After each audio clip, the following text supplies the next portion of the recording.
Bueno, hola, ¿cómo están? De nuevo continuamos con la apoptosis. Esta es la última parte de nuestra clase.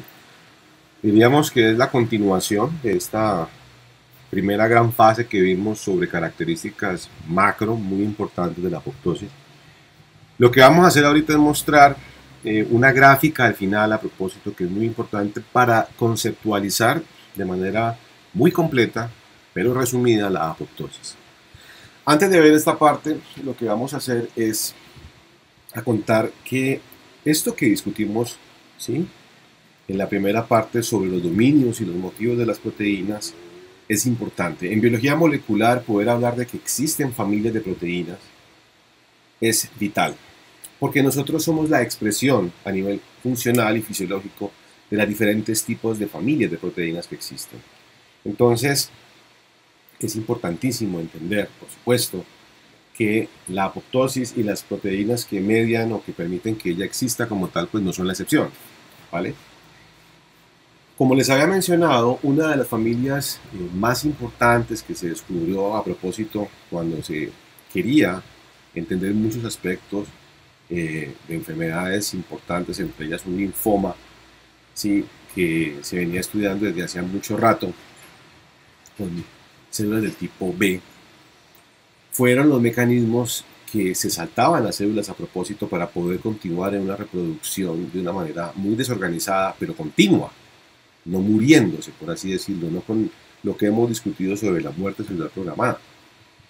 Y el avance a nivel de estructura y a nivel de secuencia de aminoácidos, pero sobre todo el avance que se hizo con los diferentes niveles de regulación que tienen los genes, permitió entender que al final lo que se conoce como este splicing, o lo que permite pues que uno pueda editar los genes, en últimas genera variación, y esa variación se vuelve aquí muy importante porque la misma familia que promueve la apoptosis, ¿sí?, es la misma familia que promueve que no se dé la apoptosis. Entonces, por eso se hablan de proteínas proapoptóticas y de proteínas, ¿sí?, antiapoptóticas, pero son la misma familia de proteínas.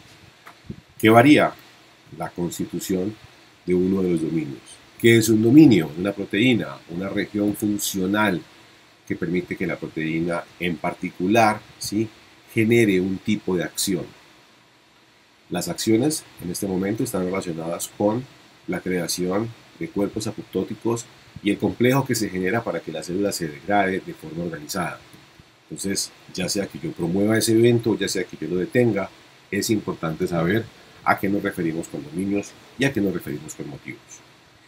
En esta segunda parte, entonces, muestro algunas imágenes. Esto es del libro de Alberts, ¿sí?, que ustedes tienen, y que si no, pues básicamente lo pueden conseguir o me dicen, yo con mucho gusto ayudamos a conseguir los capítulos. Está los tres grandes tipos de proteínas que se dan. Es el mismo tipo de proteína y lo que ven es que varía la constitución por dominios y la cantidad de ellos. En la primera parte aparecen proteínas clásicas, ya mencionamos algunas de ellas, tal vez la más famosa es BCN2 y la otra que es BCXL. Estas proteínas, ¿sí?, son las proteínas que evitan que se degraden, entre otras cosas, las membranas de las mitocondrias con la liberación del citocromo C. Necesitan estas proteínas de 4 dominios, como ustedes pueden darse cuenta: BH1, BH2, BH3 y BH4. Si empezamos a través del shuffling o del mecanismo este de barajar diferentes tipos de, en este caso, exones, ¿sí?, en el gen que genera estas proteínas, empiezan a ocurrir cosas muy llamativas. ¿Listo? Porque lo que nos damos cuenta es que si, por ejemplo, no existe el dominio BH4, ¿sí?, lo mismo que me protege se convierte en lo que ahorita me ocasiona algo.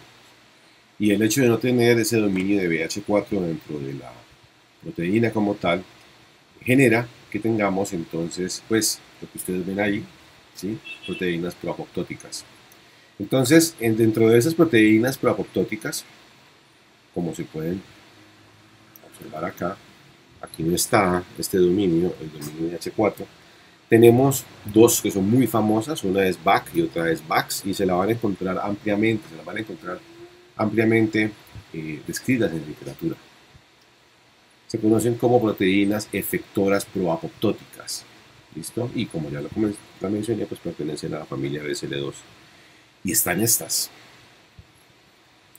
En inglés se conocen como only BH3 o como solamente BH3. Y estas maximizan la función proapoptótica, o sea, son mucho más, ¿sí?, efectoras en ese sentido.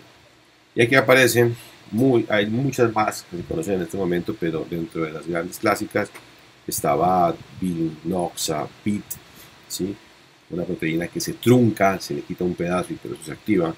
Esta proteína, a propósito, tiene algo muy llamativo y es que funciona tanto para la vía extrínseca como para la vía intrínseca. Y también está Puma, y bueno, no sé si ya la mencioné, pero ahí está. Entonces tenemos de las 3 tipos de proteínas relacionadas con apoptosis, 2 relacionadas con funciones efectoras proapoptóticas y una relacionada con función efectora antiapoptótica.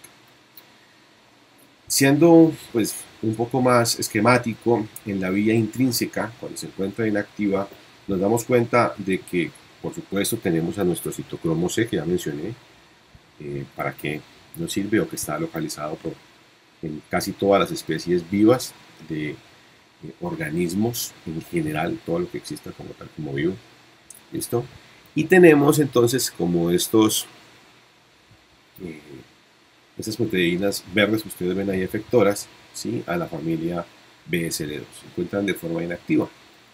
Entonces, lo que se hace, a propósito, ¿sí?, es generar pues una proteína, y esta proteína es una proteína de la familia BSL2, ¿sí?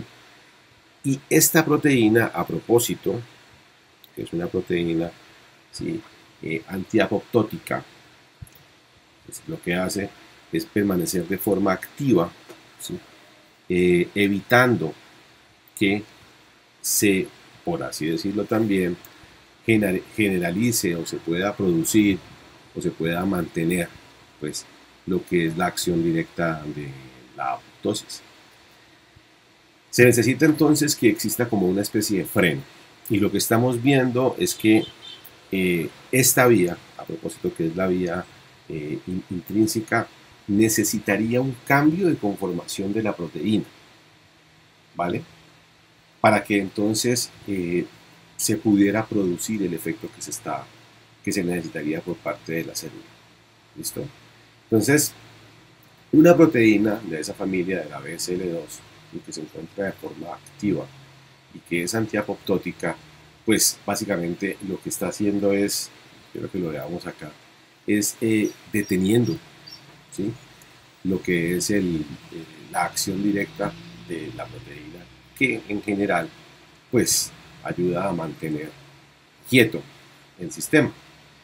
¿Listo? Pero ante un estímulo apoptótico, a propósito, lo que se genera es la salida, no sé si podemos decir la extravasación, de las proteínas que van a generar estos cuerpos proteínicos que vimos en la primera parte, ¿sí?, que permiten que se forme o que se dé la apoptosis como tal, ¿vale?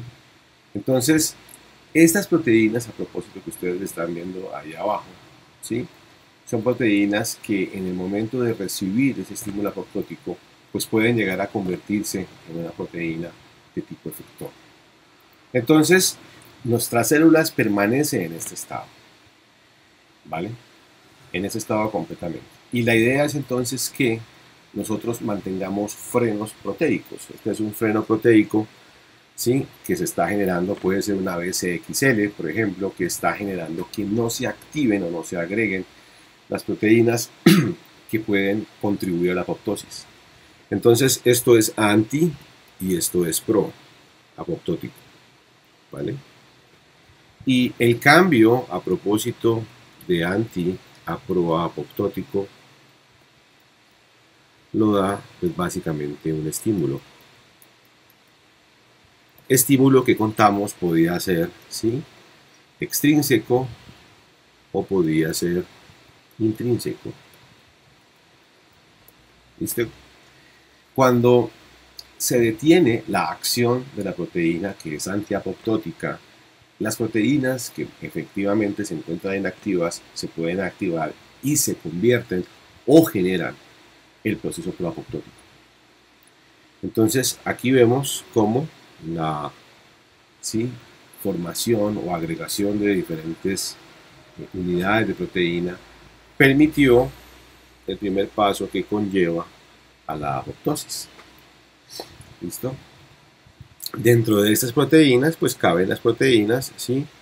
Que ya mostramos funcionan cuando tienen, por ejemplo, en su constitución una proteína, una constitución, perdón, como solo BH3, o cuando han perdido, por ejemplo, el BH4, que es el que las convierte en antiapoptóticas, el dominio como tal. Nosotros hacemos varios procesos importantísimos. Uno de los procesos, aquí mencionamos, Albert muestra uno, yo quiero contarles otro que es muy, muy llamativo. Cuando uno trabaja con biología del desarrollo lo ve en muchas partes, sobre todo cuando está hablando del periodo organogenético, ¿sí? Entre la cuarta y la octava semana. ¿Sí? Y esos procesos que ocurren a nivel biológico son generados y se mantienen por apoptosis. Este que están viendo acá, que tiene que ver con una poda sináptica, también es generado por apoptosis. ¿Vale? En el primero de los ejemplos que mencionaba, las células, a medida que se van generando en cantidades diferentes y en muchos sistemas, cuando está generándose el embrión, se van especializando. Y la única forma de especializarse es que las que vienen generando las nuevas, por supuesto, se mueran, y se mueran de forma programada. ¿Listo? En los procesos embrionarios, pues hay un nombre, ¿sí?, muy particular para ese tipo, justamente, de proceso, ¿vale? Y en los procesos como en la poda, se parecen mucho, muchísimo, pero no alcanza, son diferentes respecto a al proceso mecánico que sigue, pero obviamente se parecen en el resultado final, ¿sí? Entonces, ya voy a contar un poquito de otro que me parece muy interesante mostrarlo. Aquí vemos, por ejemplo, que las neuronas deben de emitir una señal, y esa señal, que son básicamente mensajes a nivel de neurotransmisores a través del axón, debe llegar hasta una célula blanco, donde se debe generar un tipo de sinapsis de tipo pues, químico, ¿sí? Y de esa forma el tejido pues recibe la señal y se mantiene, ¿vale? Pero normalmente la evolución hace algo muy llamativo y se nota aquí hasta en los tejidos, la selección natural se nota hasta en los tejidos, y es que hay veces no hay suficiente cantidad de nutrimentos, de alimentos, ¿sí?, para poder sostener a las células, ¿vale? Entonces, lo que hace la apoptosis es que ajusta, ¿sí?, que el número de células que están emitiendo las señales y mantienen como factores de crecimiento y esas cosas, factores de supervivencia en general, y deben de mantener vivas a las células blanco, correspondan a la cantidad de células blanco que haya. Porque si yo estoy mandando muchísima señal, es porque debería de haber muchísima señal que la reciba, muchísimo receptor, perdón, que la reciba, y no es así. Entonces, estos factores a propósito de supervivencia, que son proteínas y que son liberados por las células blanco, ¿sí?, promueven entonces que varias de las células que están emitiendo, en este caso, pueden ser los neurotransmisores, entren en procesos apoptóticos y colapsen.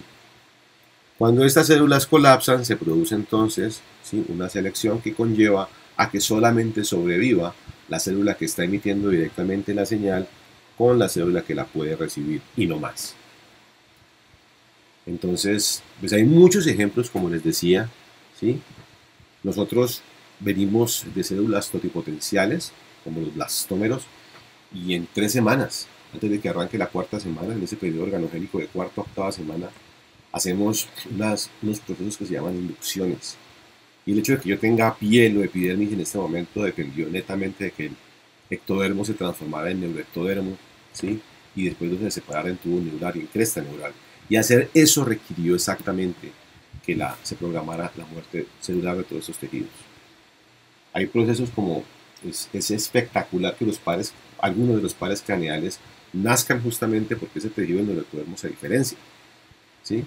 Y esa diferenciación conlleva en que las nuevas células que están naciendo no ocupen un espacio de más de un embrión que es a micras, milimétrico. Y esto conlleva que exista entonces también apoptosis o mecanismos de apoptosis.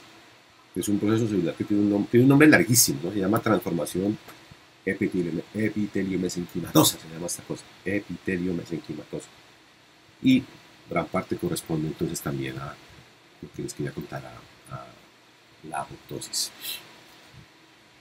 En varios estudios se trata de observar o se ven mecanismos por los cuales, ¿sí?, la célula debe de preservarse, la célula debe de sobrevivir. Y estamos mostrando, con base en las gráficas de Albert, 3 mecanismos por los cuales la célula sobrevive. En todo caso, lo último importante es que sea, a propósito, ¿sí?, el resultado final, el bloqueo de la misma. En la primera, en A, se aumenta la producción de la BSL2 en su función antiapoptótica, ¿vale?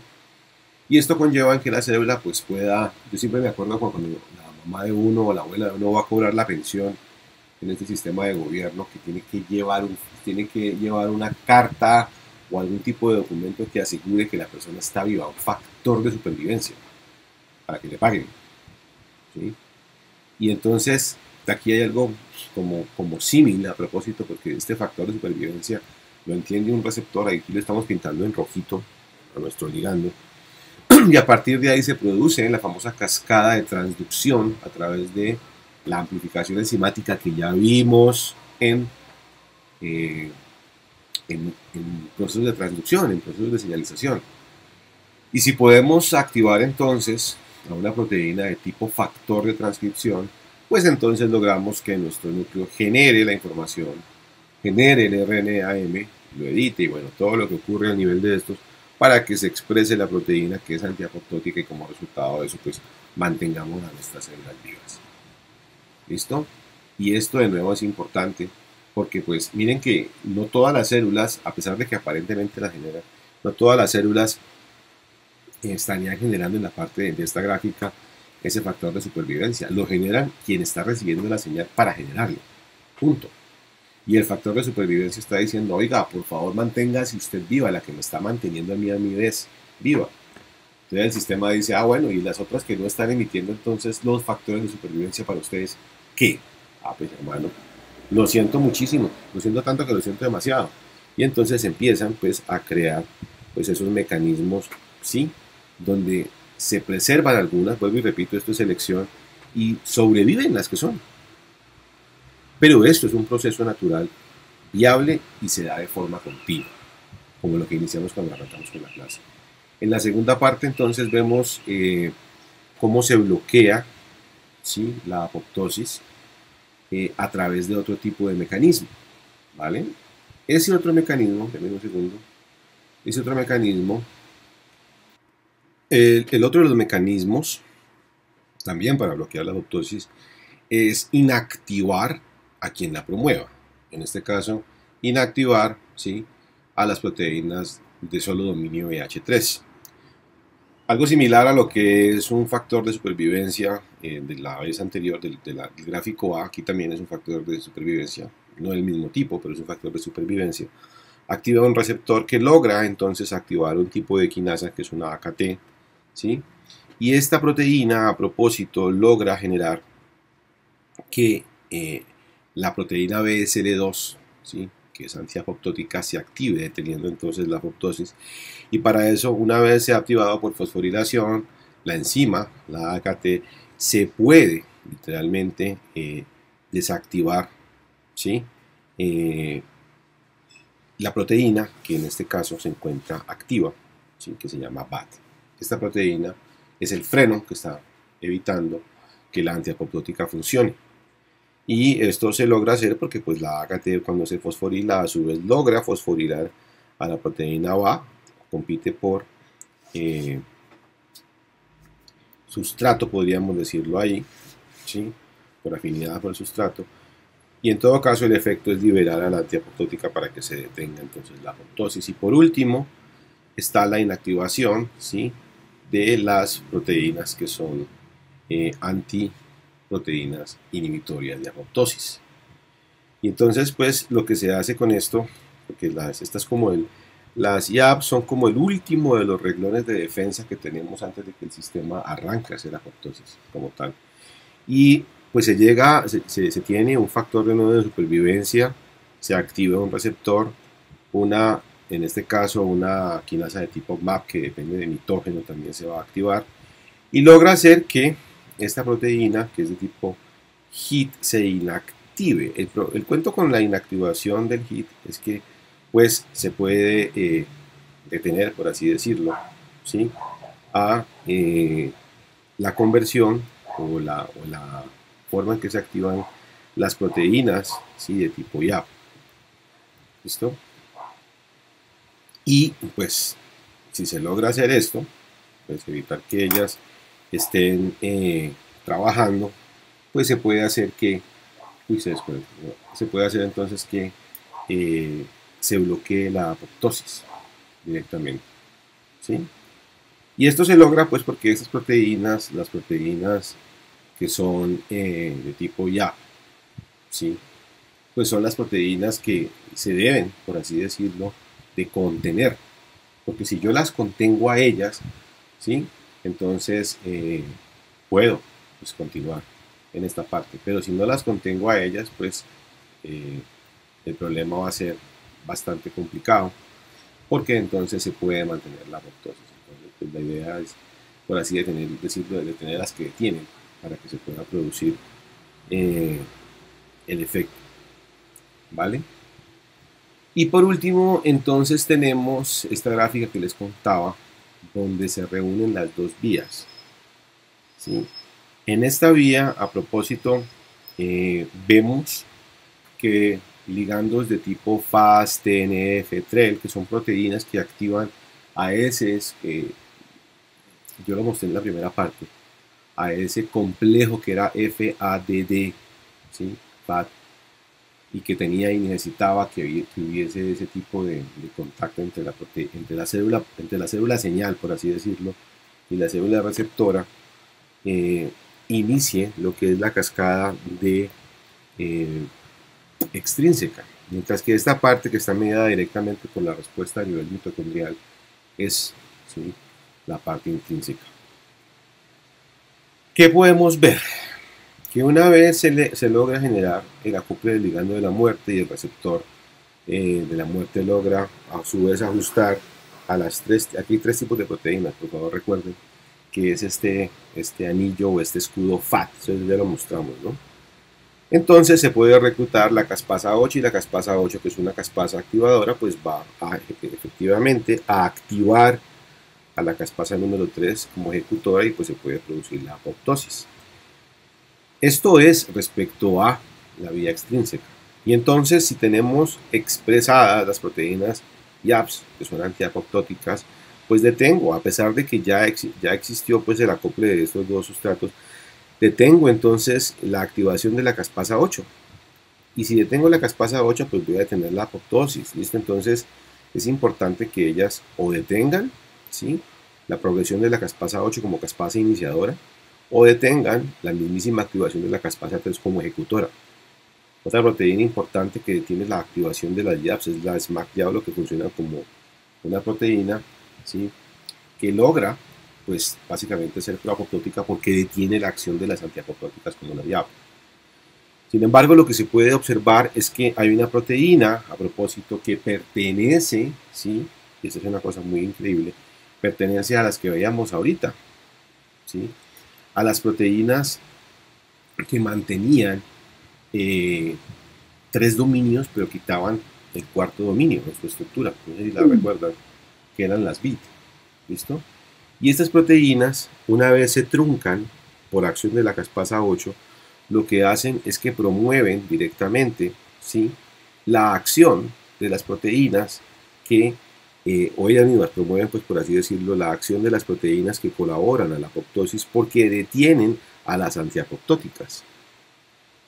Y esto es importante, porque complementan, por así decirlo, el esfuerzo celular que está haciendo la célula por entrar en la apoptosis. Si la célula decide yo me voy a morir es porque realmente me voy a morir, necesito morirme muchas razones que se están evaluando a nivel del tejido. Por ejemplo, que haya habido un tipo de radiación de alta frecuencia como gamma, o que el DNA sufra algún tipo de daño y no se pueda reparar, ¿listo? O que aparezcan, por ejemplo, los famosos radicales, peróxidos, estas cosas, pues que dañan la integridad celular.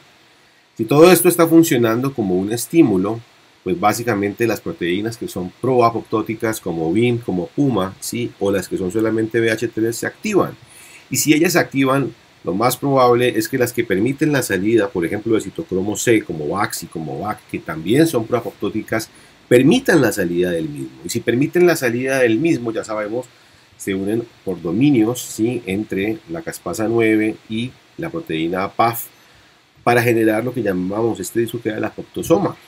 Y si tenemos el apoptosoma es porque la caspasa 9, que es una iniciadora, va a activar a la caspasa 3. Aquí vemos la línea en negro para que se pueda producir la apoptosis. Sin embargo, pues es muy llamativo porque pues trataríamos de detener esto a menos de que se pueda corregir el daño, ¿sí? Por cualquiera de esos tipos de estímulos o injurias. Y por eso es que la cédula dice, venga, venga, venga, no nos apresuremos tanto. Expresemos, ¿sí? Constitutivamente a las que detienen o pueden detener este proceso. Y si ellas detienen a la caspasa 3 mientras se corrige el daño, pues nos salvamos de entrar en la apoptosis y no nos morimos. Pero para poder reforzar el sistema, la misma mitocondria dice, no, hermano, el daño fue tan grande que nos tocó expresar a SMAC Diablo, o nos tocó liberar a SMAC Diablo, mejor aún, y SMAC Diablo detiene a la DIAPS. ¿Listo? Entonces, si la DIAPS no puede detener a la caspasa 3, entonces tengo yo apoptosis. Y de esa forma, a través de una proteína como pro-apoptótica tipo BIT, puedo yo conectar, ¿sí? Tanto mi vía externa como mi vía interna. Por eso es que es muy interesante este camino de la apoptosis celular, porque estamos viendo los factores, ¿sí? Donde necesitamos conocer sobre estructura y función de caspasas, pero también necesitamos conocer sobre señalización, para que podamos entender que es un conjunto de procesos moleculares. Por eso estamos viendo esto conmigo en este momento en su materia de ciencia básica, los que permiten que funcionemos. ¿Listo? Bueno, esto es lo que les quería contar, ¿sí? Les agradezco mucho pues, toda su participación que hemos tenido. Voy a subir ya los videos para que queden disponibles con algunas instrucciones importantes al respecto. De verdad que muchas gracias.